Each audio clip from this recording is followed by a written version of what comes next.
नमस्कार बच्चों, मैं Seema Yadav new Sion municipal secondary school से आप सभी का स्वागत है विज्ञान के इस पीरियड में। आज बच्चों हम लोग आनुवांशिकता और परिवर्तन जो आपका विज्ञान भाग 2 का 16वां पाठ है उसके बारे में देखने वाले हैं। तो आज हम लोग का जो टॉपिक है हमारा बेटा वो है मेंडल का आनुवांशिकता नियम। हम लोग क्या देखने वाले हैं? मेंडल का आनुवांशिकता। तो आनुवांशिकता पहले तो ये क्या होता है, मतलब आप लोगों ने इसके पहले वाले क्लास में पढ़ा है कि आनुवंशिक विज्ञान जो है वह माता पिता से संतान को कैसे उनकी जो लक्षण है वो संक्रमित होते हैं। जो जनुकों का जो अध्ययन करने वाली जो शाखा है बेटा उसको ही आनुवंशिक विज्ञान कहा जाता है। तो उसमें इस शाखा के अंतर्गत मेंडल ये वैज्ञानिक थे बेटा जिन्होंने बहुत ही महत्वपूर्ण कार्य किया। स्क्रीन पे शो हो रहा है ना सर? ऑस्ट्रियन वैज्ञानिक थे बेटा। इन्होंने आनुवांशिकता के क्षेत्र में बहुत ही अद्भुत कार्य किया, लेकिन इनकी एक कह सकते हैं कि इनके कार्य को जो है पहचान वह इनकी मृत्यु के पश्चात, मतलब 1 शताब्दी के बाद मिली। लगभग 100 साल के बाद उनके कार्यों को पहचाना गया कि नहीं, जो मेंडल ने जो सिद्धांत प्रतिपादित किए थे वही क्या था, मतलब सही था। तो मटर के पौधों का के ऊपर प्रयोग करके तो उन्होंने मतलब किन लक्षणों को मटर के पौधों पकड़ा, जो लक्षण बेटा दिखाई देते थे, जो लक्षण अ, आगे से दिखाई देते थे उन्हीं के ऊपर उन्होंने कार्य किया। तो आनुवांशिकता इस क्षेत्र में पहले ग्रेगर जोहान्स मेंडल ने ही कार्य किया था। जन्म और मृत्यु देखो दिया हुआ है, 20 जुलाई 1822 का जन्म और मृत्यु 1884। 20वीं सदी जब आ गई तब इनके किए गए कार्य का महत्व लोगों तक पहुंचा, लगभग पूरे 100 साल बाद। तो इन्होंने यही बताया था कि माता और पिता के जो शारीरिक और मानसिक लक्षण है बेटा वो अगली पीढ़ी में संक्रमित होते हैं। इस बात को इन्होंने सिद्ध किया। तो इसको सिद्ध करने के लिए उन्होंने किसके ऊपर प्रयोग किया था बेटा? मटर के पौधों पर। तो अब मेंडल ने मटर के पौधों को ही क्यों चुना? क्योंकि मटर के पौधों को बेटा 1 वर्ष में वो मटर के पौधों की कई पीढ़ी पर अध्ययन कर सकते थे। अब मनुष्य के इसमें क्या होता है बेटा कि 9 महीने तो केवल बच्चे को भ्रूण में लगते हैं बनने में। तो 9 महीने का समय वो, और उसके बाद 20 साल का समय लगता है उसको वयस्क होने में। तो ये समय बहुत लंबा है। मतलब अगर मनुष्य के इस पे अगर वो अध्ययन करते, तो अपने पूरे जीवन काल में केवल वो 2 से 3 पीढ़ी ही मनुष्यों के ऊपर अध्ययन कर पाते। तो इतना उनको निष्कर्ष मतलब निकालना उतना संभव नहीं हो पाता। लेकिन मटर के ऊपर उन्होंने मटर की कई पीढ़ियों पर उन्होंने अपने प्रयोग किए और आगे मतलब तब उनको जाके किसी निष्कर्ष पर वो पहुँच पाए कि आगे जो आने वाली पीढ़ी होती है, माता-पिता के जो लक्षण हैं, तो जो प्रभावी लक्षण हैं, वही आगे वाली पीढ़ी में संक्रमित होते हैं। आगे हम लोग देखेंगे बेटा, डायरेक्ट अपने टॉपिक पे आते हैं अभी, मेंडल का आनुवंशिकता सिद्धांत। उन्होंने मेंडल का आनुवंशिकता सिद्धांत ये किस बात पर आधारित था बेटा? कि माता-पिता से संतान को जो है, वह समान मात्रा में जनुकीय पदार्थ हासिल होते हैं। तो आगे जो पीढ़ी नेक्स्ट जो जनरेशन होती है, उनके लक्षणों को देखकर कि माता-पिता की ओर से कितनी मात्रा में जनुकीय पदार्थ हस्तांतरित, मतलब अ, आगे नेक्स्ट पीढ़ी में ट्रांसफ़र किए जाते हैं, तो इसी के ऊपर यह सिद्धांत आधारित है, इसी के ऊपर इनका ये पूरा प्रयोग है बेटा। इन्होंने बहुत ही अतुलनीय कार्य किया है इस क्षेत्र में। और बोलते हैं ना कि आनुवांशिकता, जो आधुनिक आनुवांशिक विज्ञान है, उसकी नींव है, ये मेंडल का आनुवांशिकता सिद्धांत, यह उसी की क्या है? नींव है। तो हम लोग देखेंगे कि मेंडल ने बेटा मटर के जो पौधे थे, तो उन्होंने 7 दृश्य लक्षणों पर प्रयोग किया था। जैसे कि लंबे मटर के पौधे, बौने मटर के पौधे, फिर गोल बीज वाले, देखो मटर भी देखो अभी हरी मटर का ही अभी सीज़न है, तो देखो कुछ-कुछ दाने एकदम गोल-गोल अच्छे आते हैं और कुछ ऐसे झुर्रीदार होते हैं, मतलब ऐसे चिपके-चिपके, मतलब ऐसे अच्छे नहीं होते हैं। तो मेंडल के जो सारे प्रयोग थे बेटा, वो मटर के पौधों में दिखाई देने वाले 7 दृश्य लक्षणों की जोड़ियों पर क्या थे? आधारित थे। तो अब वो 7 दृश्य लक्षण कौन-कौन से थे? ये यहाँ पर देखिए, आप लोग को शो किया है इस स्लाइड में कि पहला तो था, उन्होंने लिया था बीज का आकार बेटा। अभी अ, मेंडल के का जो प्रयोग था बेटा, वो प्रभावी और अप्रभावी लक्षणों के ऊपर आधारित था। उन्होंने अपने प्रयोग में क्या पाया था कि प्रभावी लक्षण या अप्रभावी लक्षण के ऊपर प्रभावी होते हैं। तो पहला जो लक्षण है, वो है बीज का आकार, गोल, और इधर ये झुर्रीदार, झुर्रीदार को देख रहे हो ना, ये कैसे है? अ, झुर्री झुर्री जैसा। फिर बीज का रंग, नेक्स्ट है पीला, और प्रभावी जो रंग है वो पीला है और अप्रभावी हरा। फूल का रंग जामुनी, और जो जामुनी रंग है वह प्रभावी और सफेद अप्रभावी। फिर सेम का आकार, पूर्णतः भरी हुई, और दूसरा है चपटी। सेम का रंग हरा, पीला, फूल की जगह जो है वो कक्षीय और सिरे पर, और तने की ऊंचाई ऊंची और छोटी। तो जो तने की ऊंचाई है वह क्या है? प्रभावी लक्षण है। तो इस तरह से मटर के 7 परस्पर विरुद्ध पौधों में उन्होंने प्रयोग किए थे और उन्हें बहुत ही अच्छे रिजल्ट मिले थे बेटा। इसमें उन्होंने क्या पाया था कि जो प्रभावी लक्षण हैं वही अगली पीढ़ी में, अगली संतति में हस्तांतरित होते हैं। तो मेंडल ने के 2 प्रयोग बेटा हम लोगों को हैं इस साल। मेंडल का एक संकर संतति प्रयोग हम लोग अभी वो देखेंगे कि मेंडल का एक संकर संतति प्रयोग उन्होंने अ, ये यहाँ पर देखिए स्लाइड में आपको शो हो रहा है कि टीटी कैपिटल टीटी है, स्मॉल टीटी है, वो तो मैं बताऊंगी आप लोगों को।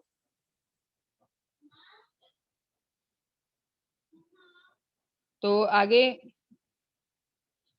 यहाँ पे हम लोग देख रहे हैं कि, एक मिनट, अगली इसमें बता दूं तब, कि मेंडल की जो एक संकर संतति है उसमें मेंडल ने विपरीत लक्षण वाले मटर के पौधों की एक ही जोड़ी का क्या किया था? परस्पर संकरण किया था।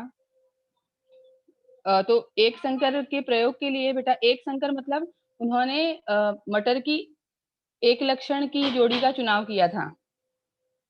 मटर के एक लक्षण की जोड़ी का ही, आवाज मत करो, एक लक्षण का ही उन्होंने चुनाव किया था, जिसमें उन्होंने मटर की बेटा लंबाई वाले गुणधर्म का उपयोग किया था। इसका अर्थ क्या है कि उन्होंने लंबे पौधे और मटर के लंबे पौधे और बौने पौधों को लिया था। जनक पीढ़ी में लंबे तथा बौने पौधे ही संकरण के लिए उपयोग किए। संकरण मतलब बेटा संकरित करना, मतलब पॉलिनेट करना। आगे अभी हम लोग देखेंगे, मैं आप लोग को बेटा ये एक्सप्लेन करूंगी, हाँ, कि कैसे एक संकर संतति का प्रयोग उन्होंने किया और उनको क्या रिजल्ट मिला। तो ये मेंडल की एक संकर संतति का प्रयोग है, जो मैं आप लोगों को कैमरा ऑन करके दिखाती हूँ।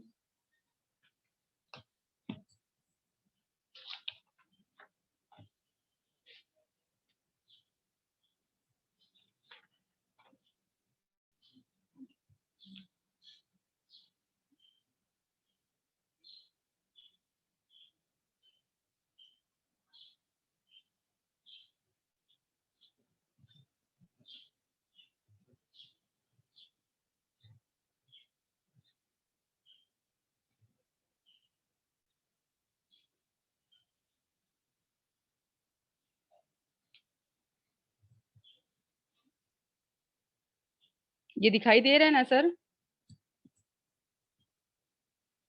हेलो?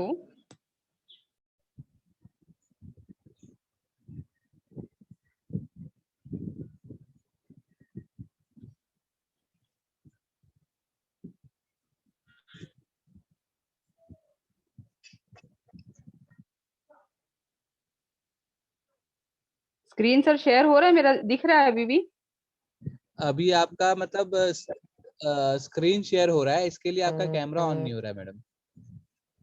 ओके, ये स्क्रीन शेयर, ये मुझे साइड में जो आप 2 डॉट बोल रहे हो वो स्क्रीन तो मैं शेयर करती हूँ, लेकिन अभी कहाँ दिखाई तो नहीं आप दे रहा screen share बंद कीजिए ना, फिर कैमरा ऑन होगा आपका। कैमरे का आइकन दिख रहा है, स्टार्ट वीडियो, स्टॉप वीडियो, वहां पे। कैमरे का, हाँ आइकन तो है सर, दिख रहा है, लेकिन वो ये नहीं दिख रहा है मुझको। हाँ, वो कैमरे वाला आइकन नहीं दिख रहा है सर। उसी से तो स्टॉप करेंगे ना। वो जो वीडियो वाला है, स्टार्ट वीडियो वाला लिखा होगा, उस पे हाँ, टच। एक मिनट सर, मुझे यहाँ कुछ भी नहीं दिखाई दे रहा स्क्रीन पे। लेक्चर मेरा कैसे कंटिन्यू है? नहीं तो आप पीडीएफ शो करके कंटिन्यू कीजिए मैडम, आपको दिखाइए मत। हाँ, नहीं जाने दीजिए सर, हाँ वही करती हूँ। अभी मैंने रिकॉर्डिंग पॉज किया हुआ है, अभी रिज्यूम करता हूँ, पहले आप वो कीजिए, शो कीजिए। 1 मिनट ना।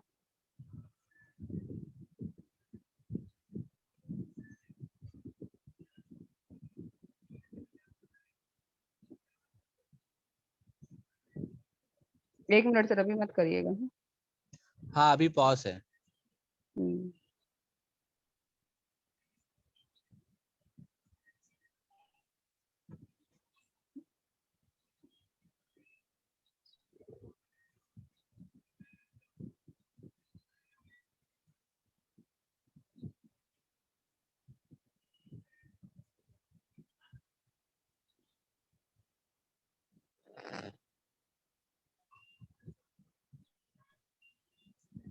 हाँ सर, स्टार्ट करिए। हाँ जहाँ पे थी आप वो वाला लाइए स्लाइड, फिर करता हूँ। हम्म, ये चलिए। एक मिनट, हाँ ठीक है, रिज्यूम कीजिए। हेलो, हाँ बच्चों, रुकावट के लिए थोड़ा खेद है। अभी हम लोग देखने वाले हैं कि मेंडल का एक संकर संतति प्रयोग मेंडल ने कैसे किया था बेटा। तो उन्होंने मटर के पौधों की लंबाई के गुणधर्म का उपयोग किया था। तो इसमें उन्होंने लंबा पौधा लिया था, और एक बौना पौधा। तो लंबे पौधे के लिए बेटा उन्होंने अ, ये देख रहे हो लंबा पौधा और ये बौना पौधा, ये जनक पीढ़ी P1 है, मतलब ये पेरेंट है। तो तो जो प्रभावी लक्षणों को दर्शाने के लिए मेंडल ने कैपिटल टी, मतलब अंग्रेजी लिपि के बेटा बड़े अक्षरों का उपयोग किया था। यहाँ पे आप देख रहे हो। और यहाँ पर अप्रभावी लक्षणों को दर्शाने के लिए उन्होंने क्या किया था? अ, छोटे अक्षरों का उपयोग किया था, मतलब स्मॉल लेटर का उपयोग किया था। अब उसमें से अब जनक पीढ़ी से बेटा युग्मक के रूप में, मतलब एक-एक घटक आगे आते हैं। तो मतलब यहाँ पर देख रहे हो आप, एक स्मॉल टी है और इधर पे ये एक कैपिटल टी है और ये बेटा स्मॉल टी है। तो अब जो प्रथम संतानीय पीढ़ी बनी वो कैसी बनी? टी, मतलब ये लंबे स्वरूप की बनी। कैसी बनी? लंबे स्वरूप की बनी। तो जो प्रभावी लक्षण था वो अगली पीढ़ी में संक्रमित हुआ। तो प्रभावी लक्षण यहाँ पे क्या था? अ, लंबा मटर का पौधा। तो ये कैपिटल डी देख रहे हो, ये जो है ये प्रभावी लक्षण है मटर का। तो जो अगली पीढ़ी में संक्रमित हुआ। लेकिन यहाँ पे बेटा जो जनुक विधा है वो बदली हुई है, क्योंकि यहाँ पे देखो प्योर जो मटर का पौधा जो लंबा है बेटा वो क्या है? कैपिटल टी है ना, 2 कैपिटल टी है। बट यहाँ पर देखो ये मिश्र स्वरूप का है, मतलब एक कैपिटल टी है और एक स्मॉल टी है। तो जो स्मॉल टी है बेटा वो अप्रभावी होने के कारण दब जाता है, मतलब उसका लक्षण दिखाई नहीं देता अगली पीढ़ी में। और जो F1 पीढ़ी का जो मटर का पौधा बना वो कैसा बना? लंबे स्वरूप का बना। लेकिन इसकी जनुक विधा जो है वो बदली हुई है, ये मिश्र प्रकार की है। टी और टी। तो अब आगे बेटा F2 जनरेशन, मतलब इसका उन्होंने आगे वापस से क्या किया? संक्रमण किया, इसको संकरण कराया इसका इन्होंने। और तो F1 का क्या हो गया? स्वयं परागण परागण। देखो मटर के पौधों की ये भी एक खासियत है बेटा कि वो उनके अंदर स्वपरागण होता है, सेल्फ पॉलिनेट होते हैं और हमको अगली-अगली पीढ़ी मिलती जाती है। तो इन जो F1 जनरेशन में हम लोगों को मटर का पौधा मिला, उसका ही क्या हुआ? देख रहे हैं यहाँ पे स्वयं परागण हुआ। तो स्वरूप विधा क्या है? लंबा-लंबा। ये देख रहे हैं ना? लंबा और ये लंबा। अब इनकी जनुकीय रचना कैसी है? मिश्र प्रकार की है, एक कैपिटल टी और एक स्मॉल टी, और यहाँ पर है एक कैपिटल टी और ये स्मॉल टी। आगे है तो अब इसके युग्मक कैसे बने बेटा? युग्मक भी अलग अलग बने। हाँ, ये देखो, एक कैपिटल टी इधर और ये स्मॉल टी, ये कैपिटल टी और ये स्मॉल टी। तो अब ये जो बॉक्स आप देख रहे हो ना बेटा, इसको पनेट स्क्वायर मेथड बोलते हैं। ये पनेट स्क्वायर मेथड में क्या कराया जाता है कि जो युग्मक हैं उनको पॉलिनेट करके अगली पीढ़ी में हमको कैसी कौन से लक्षण हमको दिखाई देने वाले हैं, इसका अध्ययन किया जाता है। तो द्वितीय पीढ़ी F2 पनेट स्क्वायर मेथड से मेंडल ने इसका अध्ययन किया था।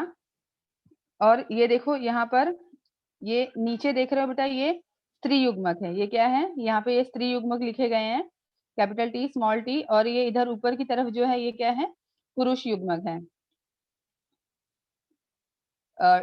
कैपिटल टी और स्मॉल टी।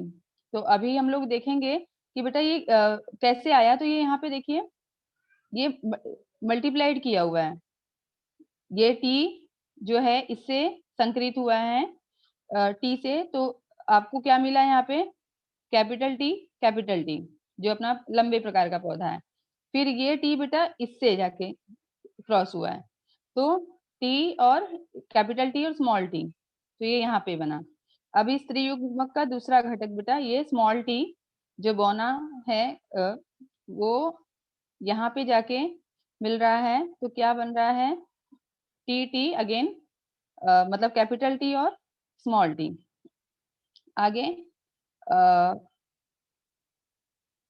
ये टी स्मॉल टी और स्मॉल टी बेटा क्रॉस हुए, तो हम लोग को इस प्रकार का पौधा मिला। तो अब यहाँ पे हम लोग क्या देखेंगे कि 3 प्रकार के हम लोगों को लंबे पौधे मिले। तो लंबे पौधे बेटा कितने मिले हम लोगों को? 3, मतलब अनुपात क्या है? और बौना पौधा हम लोगों को 1 मिला है। तो लंबा पौधा 3 और बौना पौधा 1। लेकिन ये तो हो गया लक्षण के आधार पे बेटा। ये जो अनुपात हम लोगों ने देखा लक्षण के आधार पे कि 3 पौधे लंबे मिले और 1 पौधा बौना। लेकिन जब उसकी हम जनुकीय रचना देखेंगे तो ये और थोड़ा सा अलग हो जाएगा। क्यों? क्योंकि देखो यहाँ पे जो शुद्ध लंबा है बेटा वो 1 है, टी, ये देख रहे हो ना अभी वाला। और उसके बाद मिश्र प्रकार का जो लंबा है ये 1 और ये दूसरा ये, ठीक है। तो 1 अनुपाते 2 अनुपाते, और ये 1 हम लोगों को क्या मिला? बौना मिला।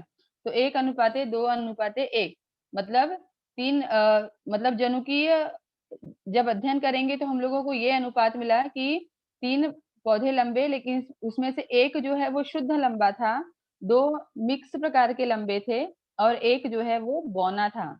तो अगली पीढ़ी मतलब F2 जनरेशन में बेटा 4 पीढ़ियां मिली, मतलब 4 F2 जनरेशन में 4 जो मटर के पौधे पर उन्होंने प्रयोग किया, तो उसमें से 3 मटर के पौधे बेटा लंबे निकले और 1 मटर का पौधा जो है वो बौना निकला। तो इससे यह सिद्ध होता है कि जो प्रभावी लक्षण हैं वही अगली पीढ़ी में क्या होते हैं?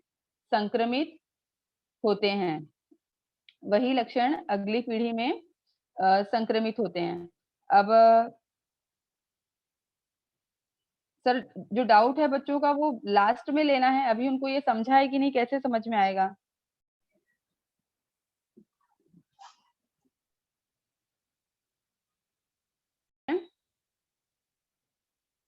अभी हम लोगों ने जो देखा वो मेंडल की एक संकर संतति का प्रयोग देखा कि मेंडल ने मतलब मटर के पौधों का एक ही लक्षण लेकर उनको संकरित किया था। अब आगे जो नेक्स्ट है वो द्विसंकर संतति का प्रयोग है। इसका अर्थ है द्वि मतलब 2। हाँ, स्टार्ट करिए सर। तो अभी हम लोग यहाँ पे देखेंगे बेटा मेंडल का द्विसंकर संतति प्रयोग। मेंडल ने इसमें हम लोगों को बेटा नाम से ही पता चल रहा है कि द्विसंकर, ये देख रहे हैं ना आप, द्विसंकर। तो इसमें क्या है कि द्वि मतलब दो, तो मेंडल ने विपरीत लक्षण वाले दो मटर की जोड़ी का उपयोग किया था। लक्षण क्या थे? विपरीत थे बेटा। तो यहाँ पे देखिए पहला जो है ये क्या है, उन्होंने गोल लिए थे मटर और उनका रंग कैसा था? पीला। और यहाँ पे कैसे था? ये झुर्रीदार और ये हरे मटर, ये इन्होंने लिया था। और आगे हम लोग देखेंगे कि गोल मटर को उन्होंने बेटा पहले ही मैंने आप लोगों को बताया कि उन्होंने लक्षणों को दिखाने के लिए अंग्रेजी लिपि के प्रभावी लक्षणों को दिखाने के लिए अंग्रेजी लिपि के बड़े अक्षरों का उपयोग किया था। तो गोल के लिए उन्होंने R R, capital R R, और पीले के लिए, पीला मतलब येलो, तो वाई वाई, कैपिटल वाई। हाँ, और उसके बाद है यहाँ पे झुर्रीदार और हरे मटर। तो झुर्रीदार के लिए बेटा ये अभी झुर्रीदार जो है ये अप्रभावी लक्षण उन्होंने माना था। तो उसके उन्होंने क्या किया, स्मॉल आर और के द्वारा दर्शाया, और हरे मटर के लिए बेटा उन्होंने स्मॉल वाई ये उन्होंने लिया था। तो अभी युग्मक के लिए क्या आया? दोनों में से एक एक, मतलब एक कैपिटल आर और एक कैपिटल वाई, और यहाँ पे एक स्मॉल आर और एक स्मॉल वाई। तो अब जो ये F1 पीढ़ी है बेटा, अभी यहाँ पे आप देख रहे हैं ये क्या है? F1 पीढ़ी है जो कैपिटल आर स्मॉल आर के द्वारा बनी, और ये वाई वाई मतलब ये मिश्र प्रकार की है। लेकिन जब इसको मतलब इस पौधे को देखा गया, इस पीढ़ी के पौधों को देखा गया, तो वो सारे पौधे जो हैं वो गोल और पीले रंग के थे। मटर के दाने गोल थे और रंग कैसा था? पीला। लेकिन इनकी जनुकीय विधा भी यहाँ पर क्या है? बदली गई है। अब द्विसंकर संतति मतलब अभी ये हो गया पहली पीढ़ी, ठीक है। ये अब F1 पीढ़ी का स्वयं परागण हुआ, और आगे बेटा देखो ये इस प्रकार के युग्मक बने। कैपिटल आर मतलब एक कैपिटल के साथ एक कैपिटल और एक स्मॉल, ठीक है। तो ये R, capital R, capital Y, capital R, small Y, फिर यहाँ पे स्मॉल आर और कैपिटल वाई, और स्मॉल आर और कैपिटल वाई, ये सारे बेटा ये युग्मक हैं। और इन सभी को क्या कराया गया? अगली पीढ़ी में मतलब F2 जनरेशन की संतान प्राप्त करने के लिए, F2 पीढ़ी के पौधों का अध्ययन करने के लिए ये पनेट स्क्वायर मेथड पद्धति है बेटा, इसमें क्या किया गया है? उन्होंने इसका अध्ययन किया। तो अब उनको अगली पीढ़ी कैसी मिली? तो हम लोग को इसमें क्या करना है बेटा? ये हम लोग जो युग्मक है ना यहाँ पर डालेंगे, स्त्री युग्मक नीचे, पुरुष युग्मक ऊपर। तो आर वाई ये कैपिटल है, और ये स्मॉल वाई, और यहाँ पर ये है ये बेटा कैपिटल वाई, और ये दोनों स्मॉल स्मॉल, और सेम यहाँ पर भी ऐसे ही है। तो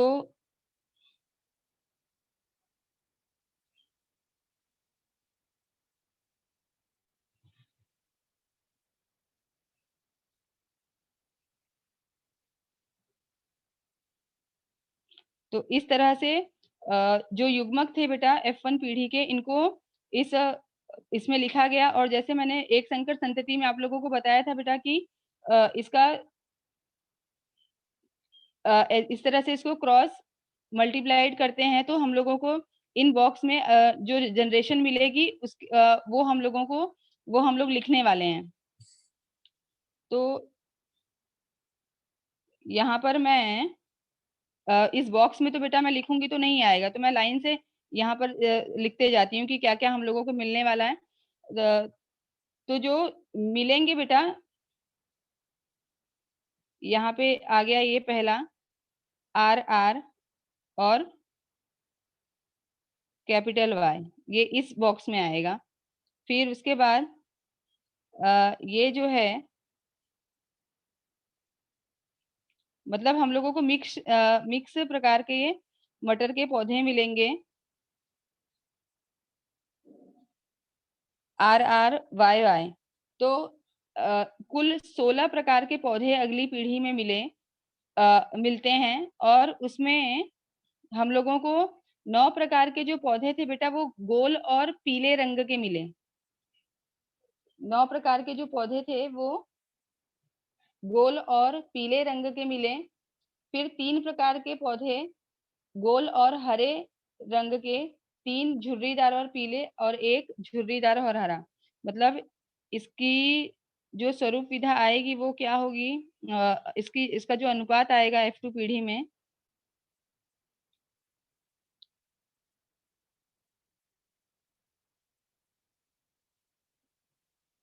9:3:3:1। ये हम लोगों को इसका क्या मिला, अनुपात मिला कि मतलब अगली पीढ़ी के जो 16 पौधे मिले उसमें से जो 9 पौधे थे वो गोल और पीले रंग के, गोल और पीले रंग के। 3 पौधे, ये 3 पौधे जो थे वो झुर्रीदार, गोल और हरे रंग के, हरे बीज वाले, और 3 पौधे झुर्रीदार और पीले बीज के, और 1 पौधा झुर्रीदार और हरा। तो इस तरह से मेंडल ने बेटा द्विसंकर संतति प्रयोग किया, जिसमें उन्होंने क्या पाया कि मतलब जब 2 लक्षणों को भी लेकर उन्होंने प्रयोग किया तो उसमें भी उन्होंने यही पाया कि प्रभावी लक्षण और जो है वही अगली संतति में क्या होते हैं, हस्तांतरित होते हैं। अब किसी को यहाँ पे हम लोग देख रहे हैं कि मटर के पौधों के अलग अलग लक्षणों को लेकर उन्होंने सारे प्रयोग किए और सभी पे उनको एक ही निष्कर्ष मिला कि अगली पीढ़ी में जो है वह प्रभावी लक्षण ही संक्रमित होते हैं। तो यहाँ पे बच्चों को किसी को कुछ डाउट है तो पूछिए। ये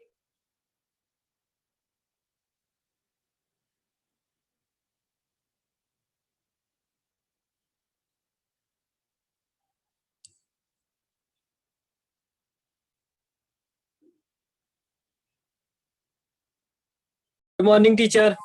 गुड मॉर्निंग बेटा, गुड मॉर्निंग। हाँ बोलो बोलो बेटा, क्या डाउट है? टीचर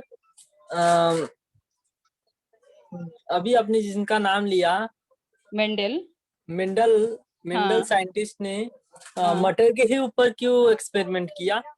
क्योंकि बेटा मटर के पौधे जो हैं इनका मतलब इनको होने में बेटा बहुत कम टाइम लगता है। मतलब 1 साल में ही मटर के 4 से 5 पीढ़ियों पे वो अध्ययन कर रहे थे। ठीक है, मटर के पौधे को होने के लिए बेटा 2 महीने का समय लगता है। ठीक है, तो 1 साल में उनको कई पीढ़ियों का वो अध्ययन कर पा रहे थे, इसीलिए उन्होंने मटर के पौधे को ही चुना। और जो मटर के पौधों को उन्होंने जो अध्ययन किया बेटा वो लगभग सारे सजीवों पे, मतलब वो सही वो सिद्धांत साबित हुआ, लेकिन इसको कुछ समय लगा लोगों को जानने में उनके सिद्धांतों को, इसीलिए मटर के पौधे को ही उन्होंने चुना। और बेटा किसी को कुछ डाउट? तो मेंडल ने एक ही बात बेटा बताई कि जो है माता पिता का जो प्रभावी लक्षण है वह लक्षण ही अगली पीढ़ी में संक्रमित होता है, अप्रभावी लक्षण नहीं। अप्रभावी लक्षण होता है लेकिन बहुत ही उसका जो अनुपात है वो कम होता है। जैसे कि हमने एक संकर संतति में देखा कि मतलब 4 मटर के पौधे थे तो उसमें से 3 पौधे लंबे निकले और एक पौधा जो है वो बौना। आगे बेटा किसी को कुछ डाउट है पूछिए। हाँ विशाल बोलो।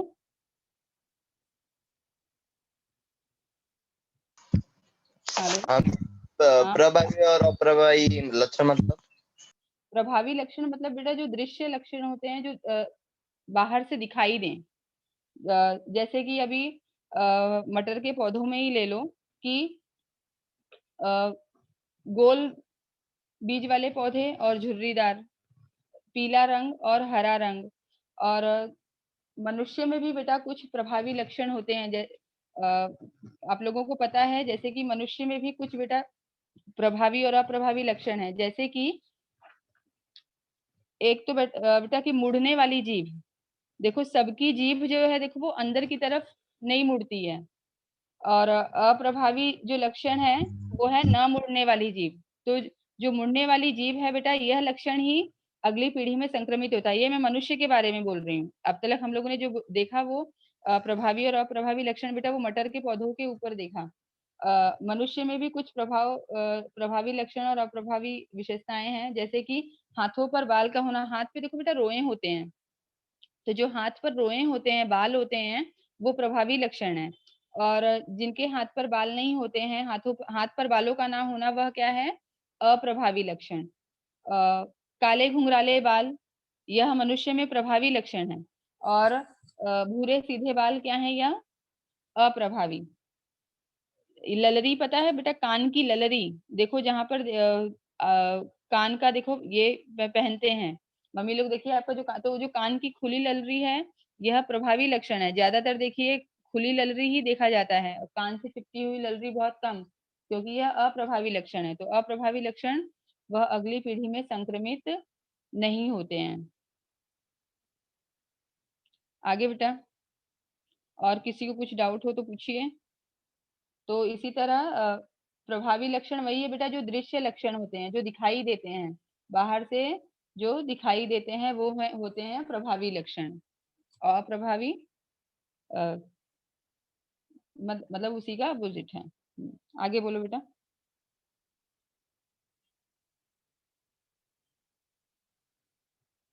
किसी को और कोई डाउट? मेंडल ने बहुत ही आनुवांशिकता के क्षेत्र में बहुत ही महत्वपूर्ण कार्य किया था बेटा, जिससे मतलब अगले जो जनुकीय जो रचना होती है उसके अध्ययन के लिए उसके अध्ययन में मतलब पाया कि मतलब जो जनुकीय रचना होती है वो अगली पीढ़ी में वह है वो मिश्र प्रकार की होती है। और किसी को कुछ डाउट हो तो पूछिए।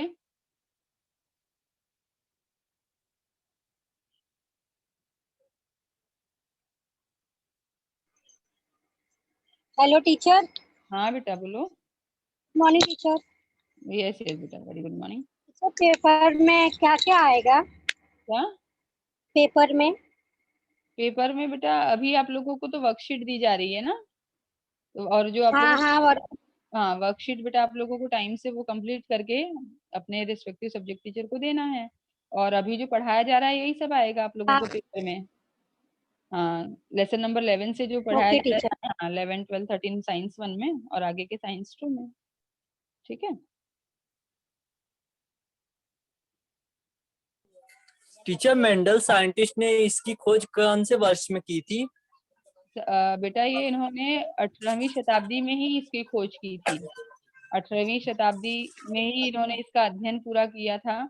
और लेकिन इनके इस काम को पहचान बेटा को मिली कब? लगभग एक सदी के बाद। मतलब जब आगे अनुवांशिकता के मतलब उन्होंने जो बताया उस समय जो सिद्ध किया तो उसको मतलब सभी ने नहीं माना उस वक्त। लेकिन एक सदी के बाद जब इस क्षेत्र में बेटा और कार्य हुआ और वैज्ञानिकों ने जब इसके ऊपर खोज किया तो उन्होंने भी यही पाया। तब जाके सभी ने माना कि मेंडल ने जो प्रतिपादित किया था वह एकदम सही था। उन्होंने जो आनुवंशिकता के सिद्धांत बताए थे वह एकदम सही थे, जो मटर के पौधों पे उन्होंने किए थे।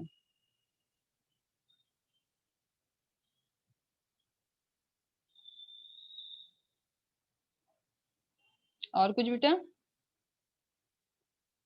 और किसी को कोई डाउट हो? हाँ तो ठीक है बच्चों, आज हम लोगों ने मेंडल का आनुवंशिकता नियम पढ़ा है। तो इसमें मेंडल तो उनके नियम का बेटा आधार क्या था कि माता पिता से जो जनुकीय पदार्थ अगली पीढ़ी में जाते हैं तो वो कितने जाते हैं, कैसे जाते हैं, किस सिद्धांत पे जाते हैं, इसका उन्होंने बहुत ही बारीकी से अध्ययन किया था।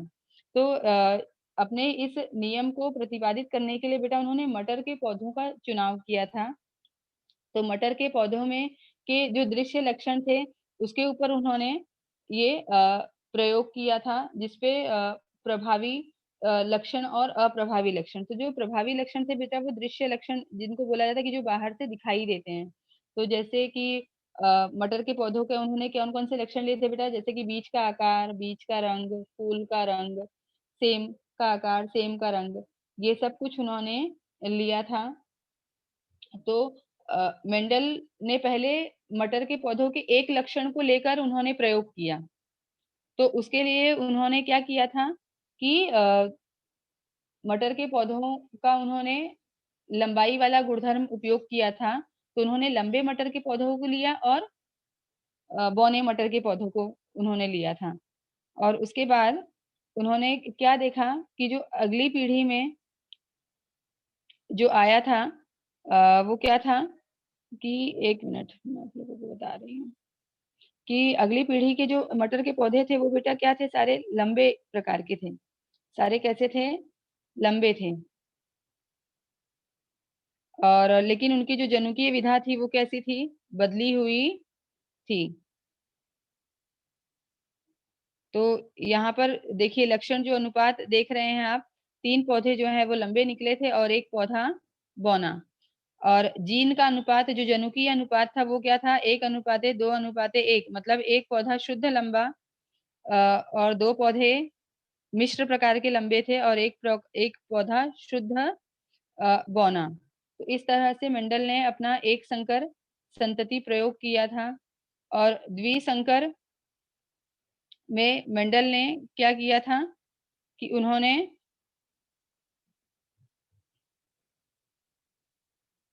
द्विसंकर संतति में बेटा मटर के पौधों के उन्होंने 2 लक्षणों को लिया था। तो वो 2 लक्षण कौन से थे? पहला तो गोल और पीले मटर और दूसरा था झुर्रीदार और हरे मटर। तो उसपे भी उन्होंने अध्ययन किया और उन्होंने पाया कि जो प्रभावी लक्षण है जैसे कि गोल और पीला मटर वही F2 जनरेशन में दिखाई दिया। तो इस तरह से मेंडल ने बेटा अपना एक संकर संतति और द्विसंकर संतति का प्रयोग किया और उससे हम लोगों को पता चला कि